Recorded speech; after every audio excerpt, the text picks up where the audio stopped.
Hey guys, कैसे हो आप सब? आशा करता हूँ अच्छे होंगे। मैं Chitkara university BSc nursing second year का स्टूडेंट हूँ। और देखिए, मैं मिनी ब्लॉग्स बनाता हूँ जिसमें बहुत सारा मैसेज आता है गाइज कि इसका एडमिशन प्रोसेस क्या हो, भैया प्लीज़ बता दो। तो मैं तो कोशिश करता हूँ सबका रिप्लाई दे दूँ। और मैं रिप्लाई देता भी हूँ, मतलब जितना देख सकते हैं रिप्लाई दे देता हूँ। फिर भी कि कोई कोई होता है कि छूट जाता है, फिर मैं सबको पर्सनल बताता है तो मैं थक भी जाता हूँ। फिर मैं सोचा कि क्यों नहीं इस पे एक ब्लॉग बना दूँ ताकि सबको पता चल जाए और मुझे बार बार बताना भी नहीं पड़े। तो गाइस चलो, मैं फटाफट से कि इसका प्रोसेस बता देता हूँ। क्लिनिकल ड्यूटी कैसे लगता है, परसेंटेज कितना चाहिए प्रोसेस के लिए, मतलब कि एडमिशन प्रोसेस के लिए। मतलब कितना परसेंटेज रहेगा तो आपका एडमिशन यहाँ पे हो सकता है, कितना पे नहीं हो सकता है। बाकी मैं एक मैम का नंबर दूंगा, आप उनसे डायरेक्ट कॉन्टैक्ट भी कर सकते हो, मतलब कि यहीं पे एडमिशन कराती है। तो गाइज चलो, सबसे पहले स्टार्ट करते हैं इसका एडमिशन प्रोसेस क्या है।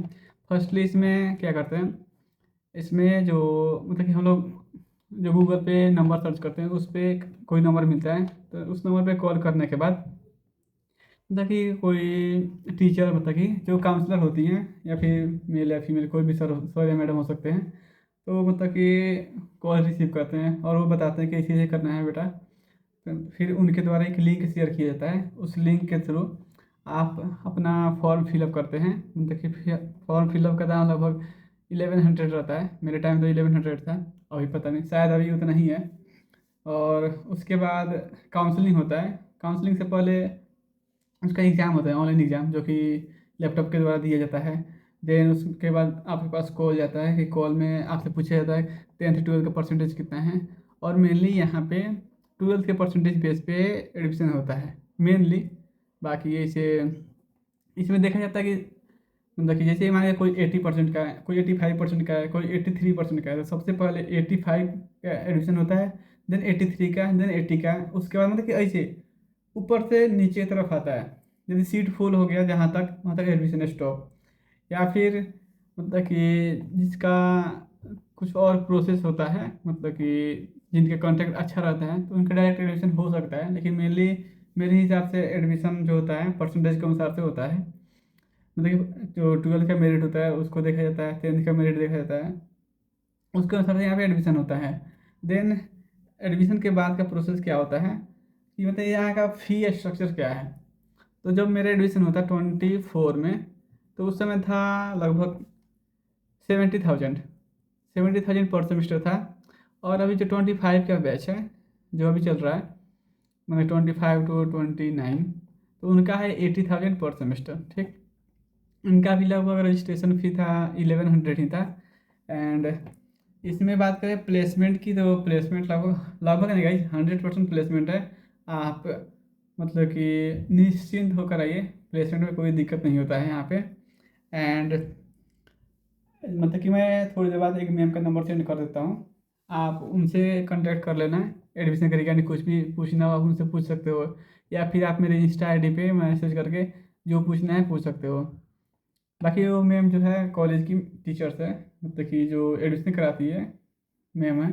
तो आप उनसे जो भी पूछना हो किसी भी मतलब कि कोर्स के रिगार्डिंग एडमिशन प्रोसेस या फिर फी स्ट्रक्चर, तो आप पूछ सकते हैं। मेनली एडमिशन प्रोसेस यही है, आप फॉर्म फिलअप करो, देन आपका 12 का परसेंटेज पूछा जाएगा, 12 के परसेंटेज बेस पे आपका एडमिशन होता है।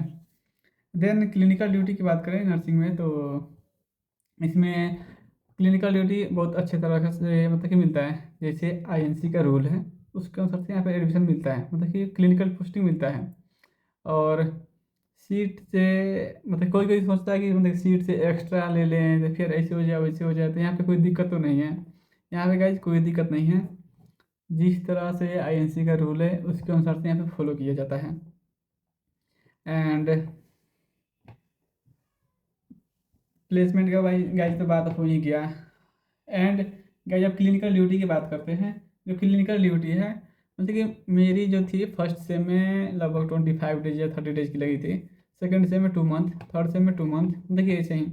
मतलब कि जितना आईएनसी का रूल है उसके अनुसार से हम लोग का क्लिनिकल ड्यूटी लग जाता है। और बाकी गवर्नमेंट या प्राइवेट दोनों जगह लगता है, मतलब कि जो हॉस्पिटल मतलब कि मिल जाए वहाँ पे ड्यूटी लग जाती है। बाकी यहाँ पे क्लिनिकल ड्यूटी में कोई दिक्कत नहीं गाइज, लेकिन ये होता है कि जब हमारी ड्यूटी गवर्नमेंट में लगती है तो हम लोग को सीखने को कुछ ज़्यादा मिलता है। ठीक, और जब प्राइवेट में लगती है तो सीखने को उतना नहीं मिलता, मतलब ऑब्जर्व ज़्यादा करते हैं लेकिन अपने से काम नहीं करते हैं गाइज। जो रियलिटी है मैं बता रहा हूँ। बाकी यहाँ पे एग्ज़ाम के प्रेशर की बात करें तो एग्ज़ाम का प्रेशर रहता है थोड़ा बहुत, बाकी आने के बाद ही पता चलेगा। जब तक अपने ऊपर नहीं बीतता है तब तक किसी को पता नहीं चलता है, ठीक। और इसमें ये भी दिक्कत है गाइज, देखिए जब आप एग्ज़ाम दे रहे हैं, यदि बैक आ गया आपका, तो एक सब्जेक्ट का चार्ज लगभग 2500 है। देखिए मेरे कोर्स में तो लगभग 2500 है शायद, और कोर्स में भी ऐसे ही है। और जिनका प्रैक्टिकल है, देखिए थ्योरी प्लस प्रैक्टिकल, तो उनका दोगुना हो जाता है, मतलब 5000 हो जाता है। तो फिर आप मतलब कि चाहते हुए भी नहीं सोचिएगा कि हाँ कि मैं फेल हूँ, इसलिए डबल मेहनत करना पड़ता है एग्ज़ाम के टाइम में। और लगभग यहाँ पे सारे कोर्स जो हैं बहुत अच्छे हैं, सभी कोर्स में प्लेसमेंट है। यहाँ पे आप आकर पछताइए नहीं कि हाँ प्लेसमेंट होगा कि नहीं होगा। प्लेसमेंट के मामले में सबसे बेस्ट यूनिवर्सिटी है, मतलब कि मुझे जहाँ तक मालूम है। बाकी आप सबको यदि कोई क्वेश्चन हो पूछना चाहते हो तो आप सब मुझसे देखिए कमेंट में पूछ सकते हो, किसी भी चीज़ के रिगार्डिंग, मतलब कि नर्सिंग में या फिर कोई दूसरा कोर्स हो उसके रिगार्डिंग। लेकिन लगभग सबका प्रोसेस जो है सेम ही है, किसी भी कोर्स का प्रोसेस है सब सेम ही है। ओके गाइस, तो इस वीडियो पे यहीं पे ख़त्म।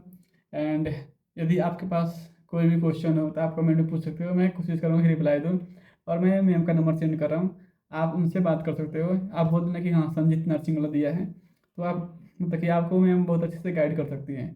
या फिर आप मुझे मतलब कि मेरे इंस्टा आईडी पे मैसेज करके पूछ सकते हो। Okay guys, bye bye.